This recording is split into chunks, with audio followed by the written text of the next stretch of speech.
বছর ঘুরলেই বিধানসভা নির্বাচন এ রাজ্যে, আর তার আগে একদিকে তৃণমূল একদিকে বিজেপি, দুই দলেই গোষ্ঠীদ্বন্দ্ব কিন্তু বারবার প্রকাশ্যে আসছে।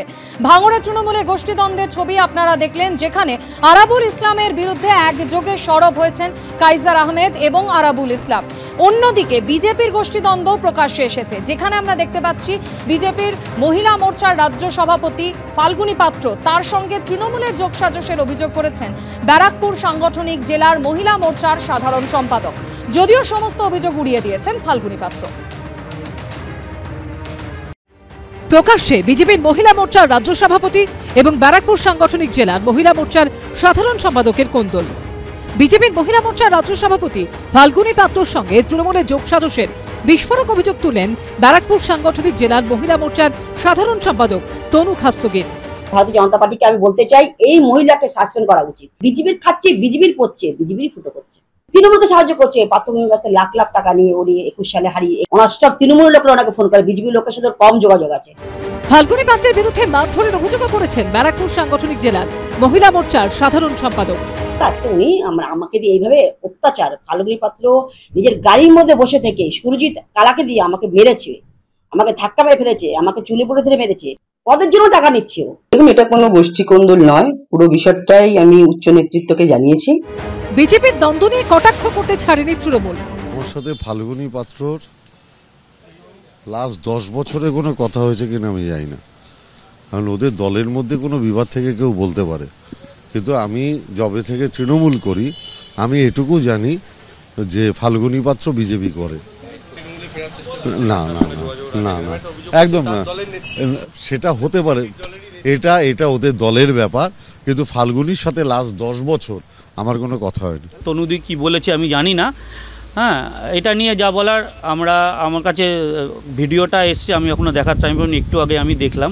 এটা নিয়ে আমি এই মুহূর্তে কোনো মন্তব্য করব না, আগামীকাল কিংবা পরশু আমরা একটা সাংবাদিক সম্মেলন ডেকে যা বলার আপনাদের বলবো। বিধানসভা ভোটের আগে মহিলা মোর্চার গোষ্ঠীদ্বন্দ্বে অস্বস্তিতে গেরুয়া শিবির। সোমেনার পালের রিপোর্ট, এবিপি আনন্দ, উত্তর 24 পরগনা। ফের একবার বিএলওদের তৃণমূল যোগের অভিযোগ। এবার সেই অভিযোগ উঠল মালদার হবিবপুরে, যার জেরে বিতর্কে জড়িয়েছেন মঙ্গলপুরা গ্রাম পঞ্চায়েতের তৃণমূল সদস্য অসীম সরকার এবং একই পঞ্চায়েতের আরেক তৃণমূল সদস্য মাথিয়াস মার্ডি। হবিবপুরের বিডিও জানিয়েছেন, এরকম কোনো অভিযোগ পাওয়া যায়নি, পেলে খতিয়ে দেখা হবে। এসআইআর আবহের মধ্যেই জেলায় জেলায় উঠছে বিএলওদের তৃণমূল যোগের অভিযোগ। এবার সেই অভিযোগ উঠল মালদার হবিবপুরে। পঞ্চায়েতের 2 তৃণমূল সদস্য বিএলওর দায়িত্ব পেয়েছেন বলে অভিযোগ বিজেপি, যার জেরে বিতর্কে জড়িয়েছেন মঙ্গলপুরা গ্রাম পঞ্চায়েতের তৃণমূল সদস্য, পেশায় পার্শ্ব শিক্ষক অসীম সরকার এবং একই পঞ্চায়েতের আরেক তৃণমূল সদস্য, প্রাইমারি স্কুল শিক্ষক মাথিয়াস মার্ডি। আমি 10 বছর ধরে কাজ করি, বিএলওর কাজ 10 বছর ধরে। আমি প্যারা টিচার, জনপ্রতিনিধি। আমি কোন দলের? টিএমসি।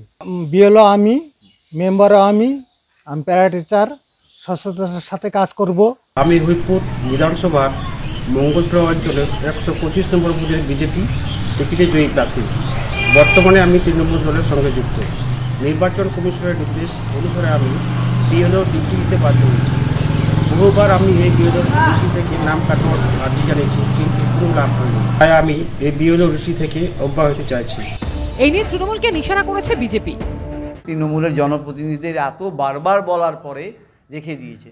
তৃণমূলের এই যে নির্বাচনকে প্রহসন পরিণত করার যে চক্রান্ত, সেইটা আর এই দুজন আর বিএলওকে রেখে দিয়ে তা প্রমাণ হচ্ছে। স্বচ্ছভাবে ভোটার তালিকা তৈরি না হলে তৃণমূলের লাভ, তৃণমূলের আর পরাজয়ের চাবিকাঠি লুকিয়ে আছে। ওদের পায়ের মাটি তো সরে গেছে বলে এই অভিযোগগুলো তারা করছে।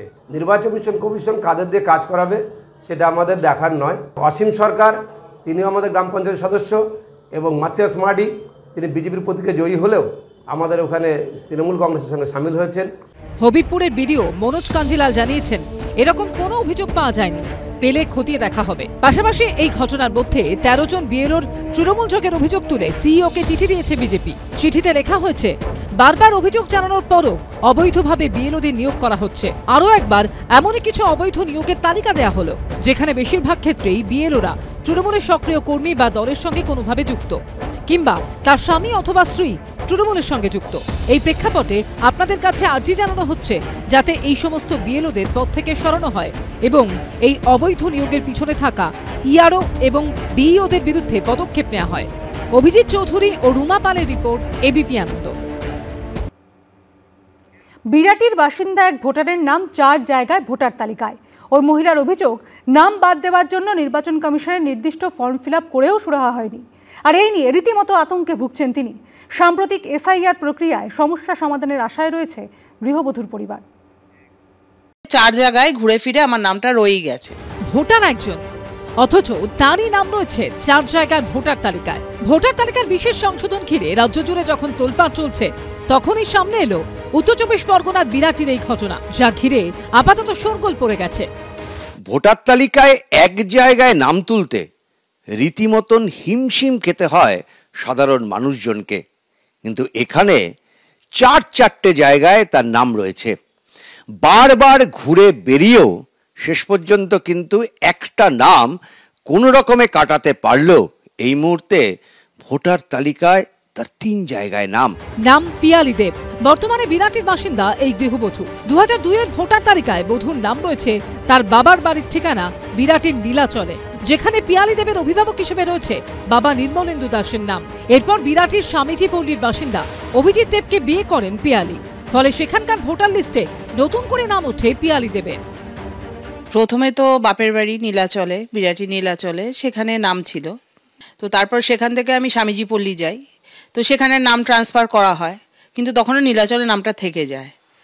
তারপর সেটা নিয়ে আমি লিস্টে যেটা 7 নম্বর ফর্ম ফিল আপ করে দেওয়া হয়েছিল, কিন্তু নামটা কাটা হয়নি। কয়েক বছর পর স্বামী অভিজিৎ দেব মারা যান। তিনি দ্বিতীয় বিয়ে করেন মহেশতলার আকড়ার বাসিন্দা তন্ময় দেবকে, ফলে সেখানেও তার নাম ভোটার লিস্টে উঠে যায়। বর্তমানে মহেশতলার আকড়া ছেড়ে বিরাটিতে থাকেন পিয়ালি ও তার স্বামী। যথারীতি সেখানেও পিয়ালির নাম ভোটার তালিকায় উঠে যায়। এখান থেকে আমি আবার ট্রান্সফার হয়ে আকড়াতে গেছিলাম, সেখানে আমার শ্বশুর বাড়ি। তো নামটা যথারীতি নাম ট্রান্সফার হয়ে গেছে, উঠেছে, কিন্তু বাকি 2 জায়গায় ছিল। আবার তারপরে এখন আমি অ্যাট প্রেজেন্ট বসবাস করি বিরাটিরই ব্লু হেভেনে। সেখানে আমি নাম তুলেছি, যেখানে আমার স্থায়ী বাসিন্দা। এখানে দেখা যাচ্ছে যে 4 জায়গায় ঘুরে ফিরে আমার নামটা রয়েই গেছে। নির্বাচন কমিশনের নিয়ম অনুযায়ী ভোটার তালিকায় নাম বাদ দেওয়ার জন্য 7 নম্বর ফর্ম পূরণ করতে হবে।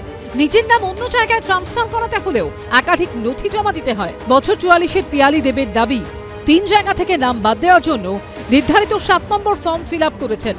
4 জায়গায় আপনার নাম রয়েছে, আপনি নির্বাচন কমিশন দপ্তরে বা যেগুলো ফর্ম ফিল আপ করা সবটাই করেছেন? হ্যাঁ, আমি যেরকম প্রসিডিওরে করেছি, তো লাস্টে যেটা অ্যাট প্রেজেন্ট জানতে পেরেছি যে আকড়ার নামটা আমার বাদ গেছে, যে আমি তো ভোট দিয়ে 1 জায়গায়, বাকি 2 জায়গায় নাম রয়ে গেছে। তো যথারীতি সেখানে কি হয় আমি জানি না। রাজ্যে শুরু হয়ে গেছে এসআইআর প্রক্রিয়া। মঙ্গলবার থেকে বাড়ি বাড়ি গিয়ে ভোটার তালিকা যাচাইয়ের প্রক্রিয়া শুরু করবেন বিএলওরা। দেয়া হবে এনুমারেশন ফর্ম। এবার কি সমস্যা মিটবে? উত্তর দেবে সময়। উজ্জ্বল মুখোপাধ্যায় রিপোর্ট, এবিপি আনন্দ, কলকাতা।